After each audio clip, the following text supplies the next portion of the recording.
بسم الله الرحمن الرحیم.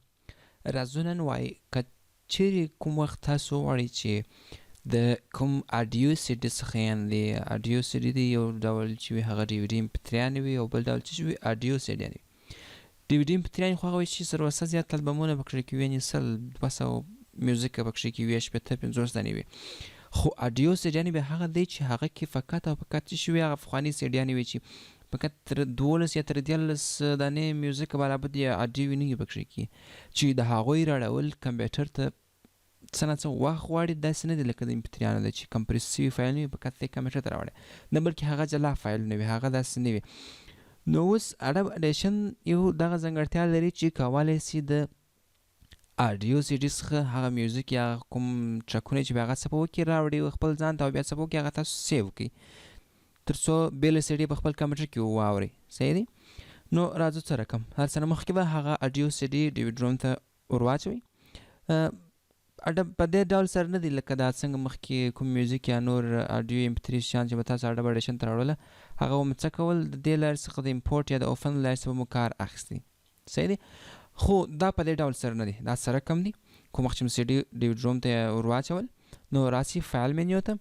فایل منیو کې وګورئ چې څه شته دی extract audio from CD. نو فقط پر دې باندې کلیک وکړئ. نو د هغه څخه وروسته ګورئ اول درته وایي ډرایو یعنې که چیرې تاسو ستاسو کمپیوټر ته یو یا دوه څو ډي وي ډرومونه یا سی ډي روم څه وي بس تا وي نو هر څه نه مخکې به تاسو هغه هلته انتخاب کړئ. اوس فعلا زه په کمپیوټر کې یو ډي وي ډروم وابسته کړی دی هغه انتخابوم. دلته وګورئ یو کوچنی د ایجکټ په نامه بټن سره دی بټن دی یعنې که چیرې کوم وخت تاسو ډي وي ډروم در څخه لرې وي لاس مو ورته رسېږي نو فقط څه وایي پر دې ایجکټ بټن باندې کلیک وکړئ څو هغه ډي وي ډروم درته ډي وي ډي درته راووځي. صحیح دی. دې دپاره خو زه دا نور دوم په سیز سپیډ دی یعنې په څومره سپیډ څومره تیزوالي سره دغه کوم سی ډي کې دغه اډیو ټرکونه یا میوزیک چې دی دا په څومره سپیډ سره غواړي چې را کافي یې کړي یا اډوب اډیشن ته راواړوئ.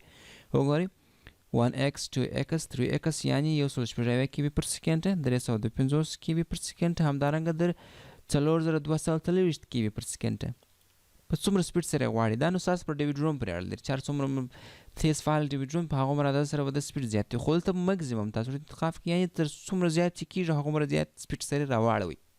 صحیح دی.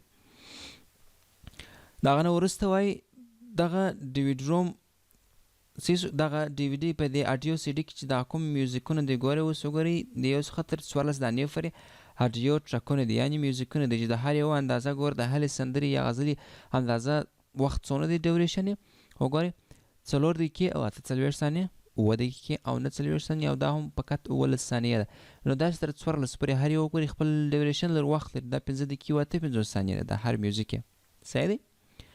نو اوس دلته وایي دغه ټرک یا داسې اډیو سی ډي چې د دې آرټسټ څوک دی د چا له خوا څخه جوړ شوی دی د مثال په ډول یو نوم ورته ورکړئ د هر چا له خوا جوړ شوی وي د هغه د څه وکړئ د هغه نوم ورته ورکړئ د مثال د هر چا البم چې وي سیسو البم دی مثال سره کوم البم دی سیسو جوړ شوی مثال د یو کس البم وي د مثال په ډول یو میوزیک پښتو وي البم یې سره کوم البم دی هر البم کیدای شي خپل یو نوم ولري. صحیح دی. دلته به زه اوس ساده یو نوم ورکړم خو هغه بیا تاسو پر اړه لري سیسو او جنر څه ډول میوزیک په دې کې راغلی دی مثال په ډول زه ورته ورکړم چې فارسي پښتو هر شی چې میکس دی. د هغه نه وروسته ییر دی سیسو څوم کال کې دغه البم جوړ شوی دی یا په اصطلاح څوم کال کې تاسو دغه البم راړول دی دلته نو دلته هغه ورته وټاکئ کال هر څو چې وي. صحیح دی. دا څو او د هغه نه وروسته ګورئ دلته ټرکونه دي سیس چې مخکې مې درته وویله 3-4 ټرکونه چې په اډیو سی ډي کې وي هغه ټول وخت دی او دلته کولی سي چې هر یو ته جلا جلا نوم هم ورته ورکړي ډبل کلیک پر وکړئ مثال ډول هر یو ته خپل یو نوم ورته ورکولی سي خپله خوښ سره چې وغواړي هر یو ته جلا جلا نوم ورکولی سي. صحیح سو وګورئ خو زه نوم نه ورکوم بس د هغه خپل نوم یې اوس دپاره صحیح دی. صحیح. دلته وګورئ کوم ټیک مارکونه چې لري یعنې کوم غواړي چې اډوب اډیشن ته راواړئ خپل کمپیوټر ته یې راواړئ کوم نه غواړي چې غواړي هغه ټول انتخاب کړي چې نه غواړي هغه مه انتخابوئ. یا دلته بیا پریویو بټن دی پلی صحیح سو یعنې مخکې له دې چې تاسو اډوب اډیشن ته راواړوئ هغه یې پلی دلته واورئ پلی دلته پلی کړي هر یو چې وغواړي هغه پلی کولی سي دلته. او دلته بیا وګورئ ایکسټراکټ ټو سنګل فایل دا څنګه کار کوي؟ دا اوس ګورې هر ټرک جلا جلا ده ستا اډوب اډیشن ته راوړي 14 ثانیې دي 14 سره به جلا وي. که چیرې تاسو دا وغواړئ چې دا ټوله اډیو سي ډي دا 14 ټرکونه یا 14 میوزیک چې جلا جلا دي دا ټوله یو فایل ته راوړو، یعنې په یو فایل کې دې راسي. نو بیا څه وکړي دی ورته ورکړي اکسټراکټ سنګل فایل، نو ټوله 14 سره به یو ټرک ته راواوړي او پسې ټوګل آل ټول انتخاب کړه ته که ټوګل آل ټوله بیرته راڅخه انتخاب وباس. صحیح دی؟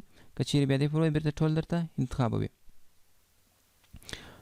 نو دا تر دې ځایه پورې ډېر ساده و. نو اوس هر یو چې وغواړي هغه راوړلی سي، یا ټوله په پله یا یو دانه که غواړي مثال ډول زه اوس راسم دغه یو دانه به راوړوم چې وخت لږ ونیسي او وکې یې کوي. اوس وګورئ هغه به څه به وسي د هغه اډیو سي ډي څخه به ستاسو اډوب اډیشن یا کمپیوټر ته راوړي چې بیا اوس تاسو کولی سئ چې دغه کړي. زه بیا والیم یو څه ورکښته کړم.